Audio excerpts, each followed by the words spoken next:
नमस्कार दोस्तों, स्वागत है आपका अपना चैनल जिसका नाम है केवल एग्जाम। इसमें आज हम पॉलिटी सेक्शन के लिए वित्त आयोग के बारे में पढ़ने जा रहे हैं। आप जान रहे हैं विभिन्न परीक्षाएं जो हैं लगातार क्रमवार लगी हुई हैं और कुछ कुछ संभावनाएं आ रही हैं कि अक्टूबर में आपका यूपीपीसीएस प्रीलिम्स होगा। साथ ही अगर हम प्रीलिम्स को भी अभी भी भूल कर अगर कुछ देखें तो दो परीक्षाएं सबसे मुख्य तौर पे तीन परीक्षाएं नज़र आ रही हैं जो आप जानते हैं कन्फर्म। एक यूपीएससी तो होगा ही होगा, फिर 14 जुलाई को जो डेट आई है आप देखेंगे उत्तराखंड पीसीएस का, वो भी होना एकदम कंपलसरी, वो 14 जुलाई को ही होगा। उसके बाद आप देखेंगे पुलिस की परीक्षाएं होंगी। तो चलिए इसी को ध्यान में रखते हुए तो हम पॉलिटी सेक्शन का आज जो चैप्टर स्टार्ट कर रहे हैं उसका नाम है वित्त आयोग। चलिए प्रारंभ करते हैं, लेकिन उससे पहले अगर आपने अभी तक हमारे चैनल को सब्सक्राइब नहीं किया सब्सक्राइब कर लीजिए। वीडियो अच्छी लग रही है तो लाइक करिए और अपना सुझाव देने के लिए कमेंट भी करिए। संविधान का अनुच्छेद जो भारत के राष्ट्रपति द्वारा वित्त आयोग की नियुक्ति से संबंधित है वह देखेंगे कौन सा अनुच्छेद। अनुच्छेद 280 में वित्त आयोग के बारे में लिखा गया है और वित्त आयोग के जो अध्यक्ष होते हैं उनकी नियुक्ति राष्ट्रपति द्वारा होती है। संघ वित्त आयोग के संदर्भ में सही कथन है क्या है? वित्त आयोग का एक अध्यक्ष तथा 4 सदस्य होते हैं। यह अपना प्रतिवेदन राष्ट्रपति को प्रस्तुत करते हैं, जो कि बात सही है। यह संसद को नहीं राष्ट्रपति को देते हैं और राष्ट्रपति उनके माध्यम से संसद के पटल पर रखवाता है। भारत में वित्त आयोग के संदर्भ में सही है क्या? सही है। संविधान के अनुच्छेद 280 के तहत वित्त आयोग की स्थापना किया गया था। वित्त आयोग द्वारा की गई सिफारिशें प्रकृति में केवल सलाहकारी होती है। बात सही है, ये केवल सलाहकारी प्रवृत्ति होती है, बाध्यकारी प्रवृत्ति का नहीं होती है।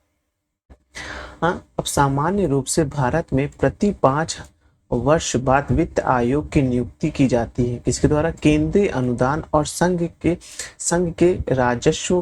राजस्व में राज्यों के अंश निर्धारित करने के लिए, यानी कि जो किस किस राज्य को कितना कितना रुपया जाएगा, जो सेंटर के पास जो आप देखेंगे पैसा आया हुआ है, कर जो कलेक्ट हुआ है, उससे किस किस राज्य को कितना जाएगा वो इसमें बताया गया है। और साथ में ये भी ध्यान रखिए अभी 15वें वित्त आयोग के बारे में जो उनकी अनुशंसाएं वो चल रही हैं, इन्होंने 41% राज्यों के लिए रखा है। वित्त आयोग के संदर्भ में सही है क्या है? आयोग में कुल 5 सदस्य होते हैं, ऊपर हमने पढ़ा था। एक जो अध्यक्ष होता है, 4 अन्य होते हैं। प्रथम वित्त आयोग के अध्यक्ष केसी नियोगी थे, ये भी बात सही है। प्रथम वित्त आयोग के अध्यक्ष कौन थे? केसी नियोगी थे। संघ एवं राज्यों के बीच वित्तीय वितरण होता है कैसे? वित्त आयोग की सिफारिशों के आधार पर वित्त आयोग जो होता है वो बताता है कि किस किस राज्य को कितना कितना रुपए कितने पैसे परसेंटेज में देना है। वो जो है वो वित्त आयोग बताता है, जो आप देखेंगे एक कॉन्स्टिट्यूशनली बॉडी है। साथ ही देखेंगे आप इसके अध्यक्ष में आपको 5 लोग में आप इसके कमेटी में आपको 5 लोग मिलेंगे, जिसमें एक अध्यक्ष और 4 अन्य सदस्य होंगे। फिर देखेंगे इनकी नियुक्ति राष्ट्रपति द्वारा होती है या अपनी रिपोर्ट राष्ट्रपति को देते हैं। फिर आप इसमें ध्यान रखेंगे एक बात कि ये आर्टिकल 200 वित्त आयोग का उल्लेख आर्टिकल 280 में है। वित्त आयोग का मुख्य कार्य क्या है? इसका मुख्य कार्य देखें केंद्रीय करों में राजस्व का भाग तथा केंद्र द्वारा राज्यों के लिए दी जाने वाली वित्तीय सहायता के सिद्धांत निर्धारित करना है। वित्त आयोग राष्ट्रपति की संतुष्टि भेजने में मुख्य रूप से संबंधित है। राज्य को दिए जाने वाले अनुदान के संदर्भ में आप से मतलब सिद्धांत से है और राज्य एवं केंद्र के बीच जो करों का बंटवारा होता है उससे संबंधित है।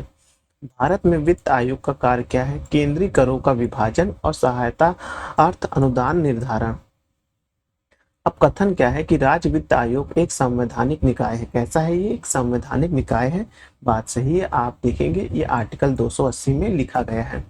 फिर देखेंगे फिर ये राज्य के बारे में लिखा है और केंद्र के बारे में भी लिखा हुआ है। तो जो राज्य वित्त आयोग है वो भी एक संवैधानिक निकाय है। जो उसके बाद देखेंगे संघीय वित्त आयोग पंचायतों को वित्तीय सहायता देते हैं, जो कि गलत है। जो संघ की वित्त आयोग है वह पंचायतों को नहीं देती, बल्कि पंचायतों को पैसा जो होता है वह राज्य की वित्त आयोग जो रहता है उसके माध्यम से होता है। तो कथन तो सही है परंतु कारण गलत है, जो कि आप इसमें देख सकते हैं। अब ये 12वें वित्त आयोग सी रंगराजन थे। 13वें वित्त आयोग केलकर साहब थे। विजय केलकर साहब थे। 14वें वित्त आयोग कौन थे? वाई.वी. रेड्डी थे। 15वें वित्त आयोग जो देखेंगे वो एन.के. सिंह चल रहे हैं। अब 16वें वित्त आयोग की नियुक्ति हो चुकी है, जो कि करंट का विषय है, वो आप मुझे कमेंट करिएगा। प्रथम वित्त आयोग के अध्यक्ष भी ध्यान रखिएगा के.सी. नियोगी थे। अब वित्त आयोग द्वारा की गई प्रत्येक सिफारिश को संसद के प्रत्येक सदन के समक्ष रखवाता है कौन? भारत का राष्ट्रपति। क्योंकि वित्त आयोग अपनी रिपोर्ट किसको देता है? राष्ट्रपति को देता है। राष्ट्रपति क्या करता है? वह संसद के पटल पर रखवाता है। अब वित्त आयोग का गठन किया गया था। प्रत्येक 5 वर्ष में वित्त आयोग का गठन किया जाता है। अभिकथन है कि वित्त आयोग के अध्यक्ष व सदस्यों की योग्यताओं का निर्धारण भारत का राष्ट्रपति करता है। जो गलत देखेंगे, गलत है। भारत का राष्ट्रपति उनकी योग्यताओं का निर्धारण नहीं करता है, बल्कि वित्त आयोग एक कॉन्स्टिट्यूशनल बॉडी है। वो संविधान में लिखा गया है कि वित्त आयोग का गठन कैसे होगा, वित्त आयोग कार्य कैसे करेगा, तो और उनके जो सदस्य होंगे उनकी क्या योग्यता होगी, ये सब आप देखेंगे, जो कि उसमें वित्त आयोग के में कॉन्स्टिट्यूशन में लिखा हुआ है। तो पहला ऑप्शन जो है गलत हो जाता है अपने आप ही। दूसरा देखेंगे, अध्यक्ष व सदस्य की नियुक्ति भारत का राष्ट्रपति करता है, जो कि बात सही है। आप देख रहे हैं, अध्यक्ष और सदस्य की नियुक्ति भारत का राष्ट्रपति करता है। टोटल 5 लोग होते हैं, एक इसमें अध्यक्ष होता है, 4 अन्य सदस्य होते हैं। अब है राज्य वित्त आयोग के संबंध में सही क्या है कि यह एक संवैधानिक संस्था है। कैसी है ये? संवैधानिक संस्था है, जो कि बात सही है। संविधान लागू होने के पश्चात अब तक वित्त आयोग बन चुके हैं कितनी बार? 15 बार बन चुके हैं। याद रखिए कितनी बार बन चुके हैं? 15 बार। 15 5 वर्ष के लिए बन रहे हैं, तो 75वें वर्ष का जो बन रहा है वो मतलब किस समय चल रहा है। जो 16वें वित्त आयोग है उनको कमेंट करिएगा। फिर से एक बार रिवीजन कर लीजिए। पहला वित्त आयोग के.सी. नियोगी। जो 12वें वित्त आयोग देखेंगे जो सी रंगराजन थे। 13वें केलकर साहब थे। 14वें वित्त आयोग कौन थे? यही तो पढ़ा था ना, अभी याद नहीं आ रहा है। वाई.वी. रेड्डी साहब थे। और जो 15वें हैं वो जो एन.के. सिंह हैं। तो ऐसे करके याद रखेंगे तो आपको मैच करने में आसानी होगा। और हर बार एक ना एक प्रश्न तो वित्त आयोग से बनता ही है, हर परीक्षा में देखेंगे आप। वित्त आयोग का एक चेयरमैन होता है और 4 अन्य सदस्य होते हैं। ये भी बात सही है। आप देखेंगे केंद्र और राज्य के बीच वित्तीय विवादों के निपटान हेतु मुख्य एजेंसी कौन सी है? वह देखेंगे सर्वोच्च न्यायालय है। जब कोई विवाद उत्पन्न होता है तो सर्वोच्च न्यायालय उसमें विवाद का निपटारा करता है। अब एक बार मैं आपको बता दूं कि वित्त आयोग एक बार जरूर से पढ़िएगा। जो 15वें वित्त आयोग की सिफारिशें हैं उसको भी एक बार पढ़िएगा। एक बार देख लीजिएगा कि अब की बार इसमें जो 15वां वित्त आयोग है उसने क्या क्या नई नई बातें बताई हैं। उन्होंने अब की बार वनों को, जो हमारे वन क्षेत्र होता है उनको भी लेकर राज्यों में कैसे बंटवारा, मतलब कि वित्त का पोषण करना, एक वो भी आधार बनाया गया है।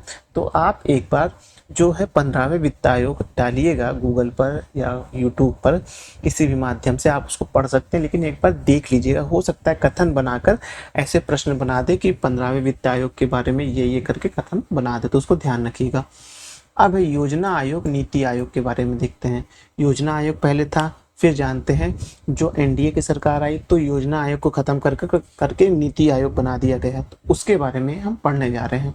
योजना आयोग का अंत किसने किया? प्रधानमंत्री नरेंद्र मोदी ने किया है।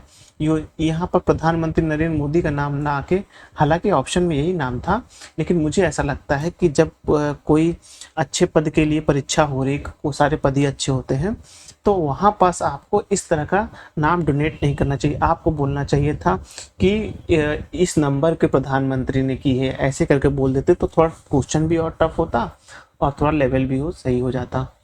अब उसके आगे देखेंगे योजना आयोग की स्थापना हुई थी कब? 15 मार्च 1950 को। याद रखिएगा ये डेट, 15 मार्च 1950 को योजना आयोग की जो है स्थापना की गई थी। योजना आयोग की स्थापना की गई थी संघीय मंत्रिपरिषद द्वारा एक विशेष प्रस्ताव पारित करके। कैसा? एक विशेष प्रस्ताव, जो संघीय मंत्रिपरिषद है वो क्या करेगी? एक विशेष प्रस्ताव लाई थी। उस प्रस्ताव के माध्यम से 15 मार्च 1950 को योजना आयोग की स्थापना की गई थी। अब आगे प्रश्न क्या है, योजना आयोग की प्रतिस्थापित करते हुए 1 जनवरी 2015 को नीति आयोग की स्थापना की गई थी। किसकी? 1 जनवरी 2015 को किसकी स्थापना की गई थी? योजना आयोग को हटाकर नीति आयोग की स्थापना की गई थी। कैसे? संघीय मंत्रिपरिषद द्वारा एक विशिष्ट प्रस्ताव के माध्यम से की गई थी। जैसे योजना आयोग की स्थापना की गई थी, वैसे ही उसी माध्यम से नीति आयोग की गई थी। नीति आयोग के प्रथम उपाध्यक्ष कौन है? अरविंद पनगड़िया साहब हैं। इनके बारे में आप जरूर एक बार पढ़िएगा। हो सकता है कि मैं जो प्रश्न ऊपर पूछा हुआ हूँ शायद उसके उत्तर के रूप में आपको इनका ही नाम मिल जाए, तो एक बार आप भी इनको पढ़ लीजिएगा अच्छे से कि नीति आयोग के प्रथम उपाध्यक्ष कौन थे। तो देखेंगे अरविंद पनगड़िया साहब थे। संविधानोत्तर संस्था है, कैसी? नीति आयोग है। नीति आयोग जो संविधान में नहीं लिखा हुआ है वो संस्था संविधानोत्तर संस्थाएं होती हैं, उन्हें ही नीति आयोग, उसमें नीति आयोग एक मुख्य है। वित्त आयोग एवं योजना आयोग के परस्पर विलय का प्रस्ताव दिया था, किसने दिया था? वित्त आयोग और योजना आयोग के परस्पर का विलय MV माथुर साहब ने दिया था। अब बताइए कि योजना आयोग जो है वह संविधान के किस आर्टिकल में लिखा है और साथ ही वित्त आयोग संविधान के किस आर्टिकल में लिखा है, दोनों में कमेंट करिएगा। अब है संवैधानिक निकाय नहीं है। कौन सा? योजना आयोग जो है वो संवैधानिक निकाय नहीं है। इन निकायों का संविधान में उल्लेख नहीं है। किसका किसका संविधान में उल्लेख नहीं है? राष्ट्रीय विकास परिषद का नहीं है, योजना आयोग का नहीं है, क्षेत्रीय परिषद का नहीं है। इन सब का जो उल्लेख आपको संविधान में देखने को नहीं मिलेगा। बहुत अच्छा क्वेश्चन यहाँ फ्रेम किया है। आप अपने जो नोट्स बना रहे हैं उसमें लिख लीजिएगा कौन कौन संवैधानिक निकाय है और कौन कौन संवैधानिक निकाय नहीं है। अब भारत में योजना आयोग के प्रथम अध्यक्ष कौन थे? पंडित जवाहरलाल नेहरू थे। जैसे कि आप नीति आयोग का अध्यक्ष प्रधानमंत्री होता है, वैसे ही योजना आयोग का जो अध्यक्ष थे वो प्रधानमंत्री थे। वो कौन? तो उस समय, जिस समय 15 जनवरी 1950 को योजना आयोग बना था, तो उस वक्त उसके अध्यक्ष कौन बने थे? पंडित जवाहरलाल नेहरू बने थे। योजना आयोग, अब नीति आयोग के पदेन अध्यक्ष कौन है? प्रधानमंत्री हैं। वर्तमान में इस समय कौन है वो भी कमेंट करिए। नीति आयोग के विषय में सही है, क्या सही है? इसका गठन योजना आयोग के स्थान पर किया गया, बात सही है। इसका गठन जनवरी 2015 को किया गया, 1 जनवरी 2015 को किया गया। यह सहकारी संघवाद के सिद्धांत पर आधारित है, ये बात सही है। यह सहकारी संघवाद के सिद्धांत पर भी आधारित है। अब है योजना आयोग के अध्यक्ष, योजना आयोग के उपाध्यक्ष को भारत सरकार के सरकारी वरीयता क्रम से महत्व का दर्जा दिया गया है। भारत सरकार के कैबिनेट मंत्री के समान दिया गया। जो आप देखेंगे योजना आयोग का उपाध्यक्ष होगा, जैसे कि इस प्रथम नीति आयोग से, नीति आयोग का देख लीजिए, नीति आयोग का प्रथम उपाध्यक्ष अरविंद पनगड़िया साहब थे। हाँ, तो उनको वही जो है मतलब कि सरकारी वरीयता प्रदान की जाएगी जो कैबिनेट मंत्री को दी जाती है। अब है योजना आयोग को आर्थिक मंत्रिमंडल परिभाषित किया गया है, केवल संघ हेतु नहीं अपितु राज्य हेतु भी, बात सही है। यह राष्ट्रीय संसाधनों के संतुलित उपयोग हेतु पंचवर्षीय योजनाओं का निर्माण करता है। तो कथन एवं कारण सही है, कथन कारण की सही व्याख्या भी कर रहा है। अब राष्ट्रीय विकास परिषद क्या है? ये है राष्ट्रीय योजनाओं की उन्नति पर चर्चा करती है। फिर है राष्ट्रीय योजनाओं के उद्देश्य की प्राप्ति के उपाय सुझाती है। फिर है राष्ट्रीय योजना निर्माण हेतु दिशा निर्देश प्रदान करती है। ये भी बात सही है। तीनों ही राष्ट्रीय जो विकास परिषद है उसके बारे में ध्यान रखिएगा। अब है राष्ट्रीय विकास परिषद की रचना करते हैं, कौन करते हैं? वो होते हैं प्रधानमंत्री, संघीय मंत्रिमंडल के मंत्रीगण और राज्यों के मुख्यमंत्री होते हैं राष्ट्रीय विकास परिषद में। याद रखिएगा राष्ट्रीय विकास परिषद में कौन की रचना कैसे होती है, मतलब उसके में कौन कौन सदस्य होते हैं? वो प्रधानमंत्री होंगे, संघ के मंत्रिमंडल के जो मंत्री होंगे और राज्य के मुख्यमंत्री होते हैं। अब है राष्ट्रीय विकास परिषद के संबंध में सही कथन है, क्या है? देखेंगे आप कि यह एक गैर वैधानिक एवं गैर संवैधानिक निकाय है। इसके अंतर्गत सभी राज्यों के मुख्यमंत्री आते हैं। प्रत्येक वर्ष में कम से कम 2 बार इसकी बैठक का प्रावधान किया गया है। 1 मिनट रुकें।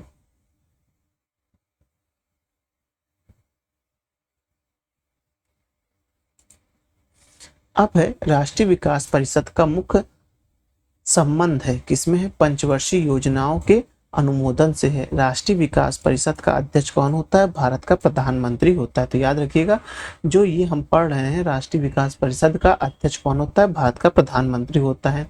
भारत के राष्ट्रीय विकास परिषद का गठन किया गया, कब किया गया? 6 अगस्त 1992 को किया गया। ये डेट याद रखिएगा, 1992 याद रख लीजिएगा तो ज़्यादा सही है। राष्ट्रीय विकास परिषद का गठन कब किया गया? वो 6 अगस्त 1952 को किया गया। योजना आयोग का गठन कब किया गया? 15 मार्च 1950 को किया गया। नीति आयोग का गठन कब किया गया? 1 जनवरी 2015 को किया गया। तो ये सब डेट याद रखिएगा। संघ लोक सेवा आयोग, वित्त आयोग, निर्वाचन आयोग एवं नीति आयोग में से जो कि संविधानोत्तर संस्था यानी कि जिनका उल्लेख संविधान में नहीं है, वह आप देखेंगे नीति आयोग है, जिसकी स्थापना 1 जनवरी 2015 को हुई। तो अब इस हमने 2 टॉपिक यहाँ देख लिए। अब हम नेक्स्ट वीडियो में देखेंगे लोकपाल और उसके महत्वपूर्ण आयोग के बारे में देखेंगे। तो चलिए वीडियो समाप्त करते हैं। धन्यवाद।